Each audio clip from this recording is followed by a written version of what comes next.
Alright guys, here I am for the second installment of the lecture series for the 2020 virtual school year. This one is about European colonization and a system of economics called mercantilism.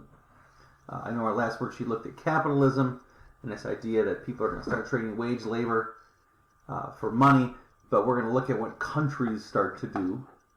Just to give you an idea, here's your notes guide. The two words are mercantilism and colonize. Know what they mean.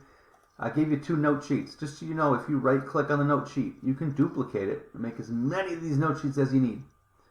And then there's two activities that go in the end. A lot of the drag and drop in the activities. So you got to move the boat, the farmer, the factory, get them in the right thing so you can show me what the factory system looks like and then describe the factory system down here. Then lastly, you're going to drag and drop which countries are colonized by which countries. So India was colonized by which of these? Britain, Spain, Belgium, France. So make sure you do all of the activities. Again, there are 6 slides that require you to do some work. You have to do all 6 for the credit. If not, they get sent back and your grade goes down. All right, without further ado, it's time to present.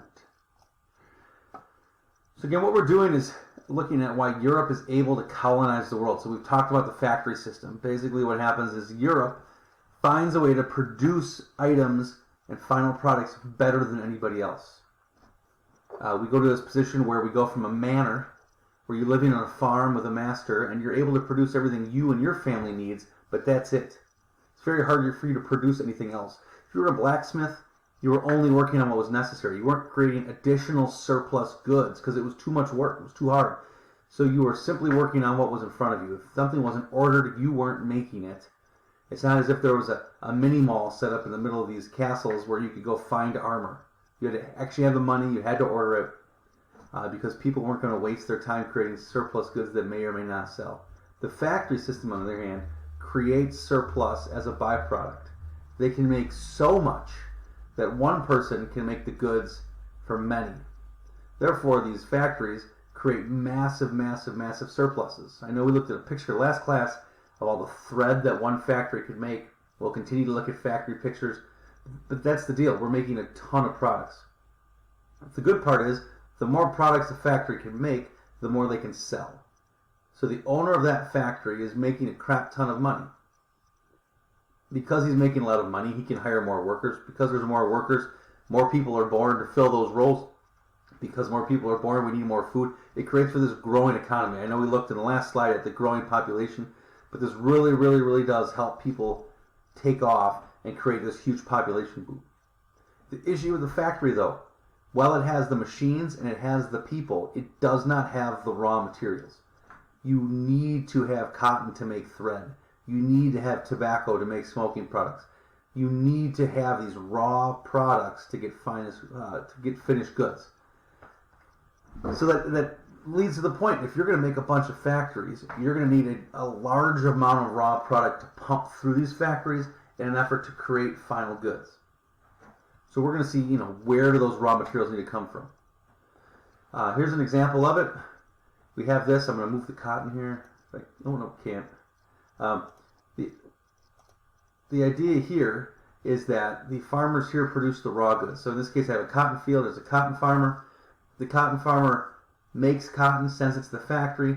The factory then creates thread, and it creates fabric, creates the puffy shirts.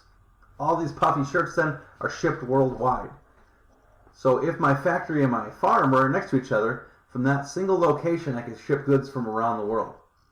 So depending on the size of my farm and the size of my factory meant how many puffy shirts could I create. The problem is there's only so much cotton I can fit on a field. So I'm not going to only be able to rely on fields from near my factories. I'm going to need a large amount of that raw product to create the finished goods. So countries in Europe went on the look for this land. So that's one. In order to start this process, I need to start here with the farm. So I need to find land for tobacco, find land for wheat, find land for cotton. I need to find people to run these farms. Right? I need to have the labor and I need to have the land in order to create the raw product so that they can get to my factories so I can send out the puffy shirts. right? So because now these countries are only creating the finished product and only selling the final product, it creates a new economic system. No longer was I worried about trading and shipping my raw products around the world. I was only looking to sell my final products. It creates two things. Number one, what do I sell them for? I have an excess of goods. I don't need more stuff. I need something of value. So that leads to the possession of precious metals. Because I no longer have needs, I now need money. So we're going to trade gold and silver for money. So countries start to look to measure themselves by this gold. So the possessions of precious metals go way up. The other thing that goes way up is the amount of products exported.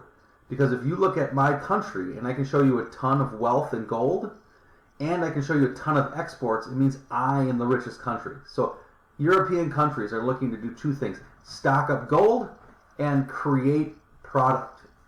I'm not telling you they have to sell it. I'm telling you that they're pushing it out. They're creating more product than they're taking in. So the richer I want to look, the more I'm going to make. The more I want to make, the more factories I'm going to build. Eventually, I'm going to build so many factories that I don't have enough raw product in my own country to fill my factories. So the Europeans start looking around the world in locations that they can abuse for raw materials. On top of that, where it says gold and silver, if they could mine or find gold within your country, that was an added bonus as well. If they could get just raw metal without having to trade for it, they'd love that too.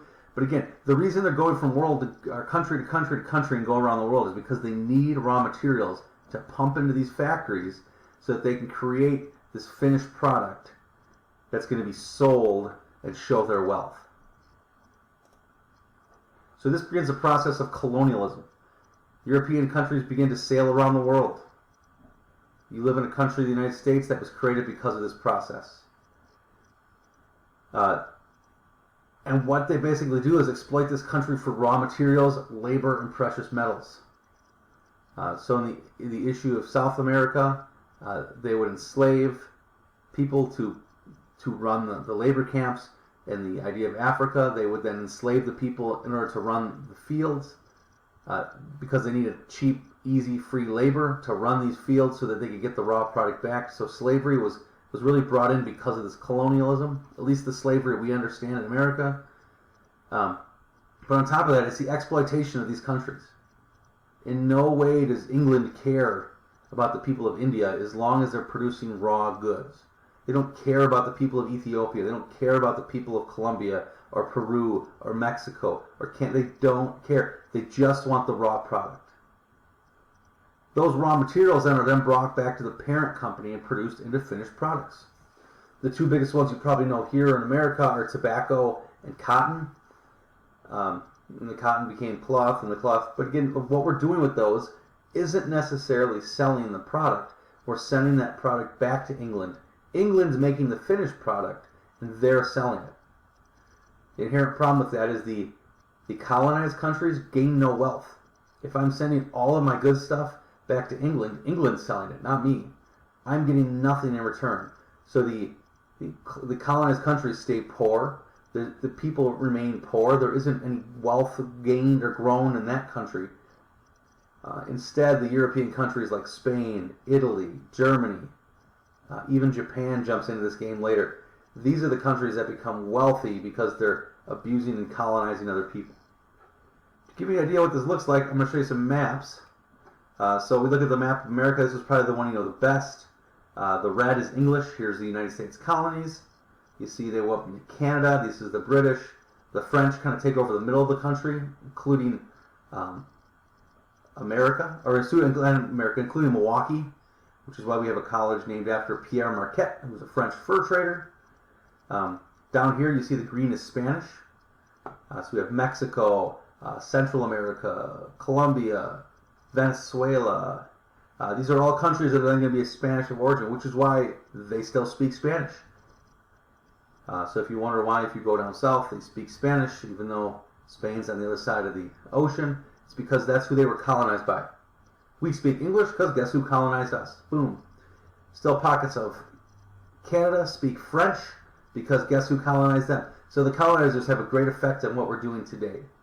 The last country, Portuguese. If you wonder why Brazil speaks Portuguese, because of this. But again, what they're doing is they're enslaving and encamping people inside of these countries to send raw materials and products back to the country. So Portugal will be getting wealth off of Brazil.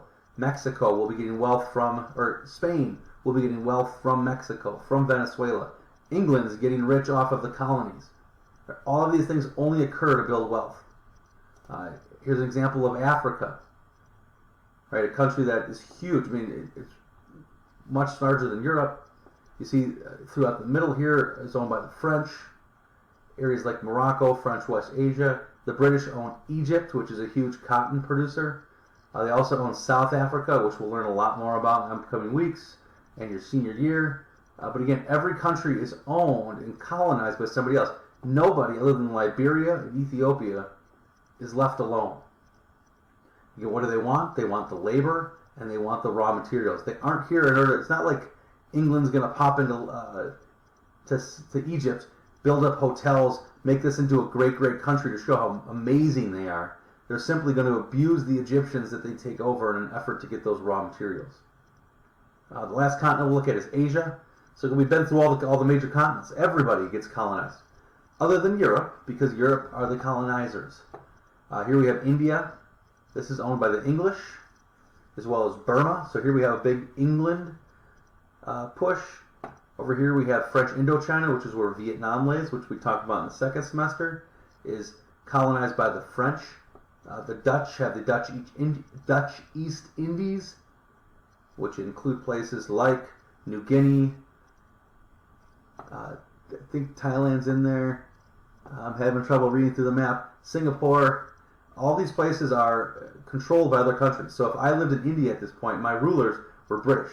If I lived in French Indochina, my rulers were French. So it didn't matter what I wanted out of my country, it would be the French that told me what to do. You can see the Japanese are here. They go across the ocean. They control Seoul and an upper part of this little peninsula in Russia. Everybody's trying to expand their empire in an effort to take raw materials back to their parent country and create wealth on their own. Right? So just an understanding of where the world's at. So when we end this kind of industrial revolution and get into World War I, we're going to talk about here. We're in a world that's been colonized by Europe in an effort to create wealth for the parent country. So when World War I occurs, we're going to start arguing over these trade patterns. We're going to come up with these crazy alliances. But it all starts here.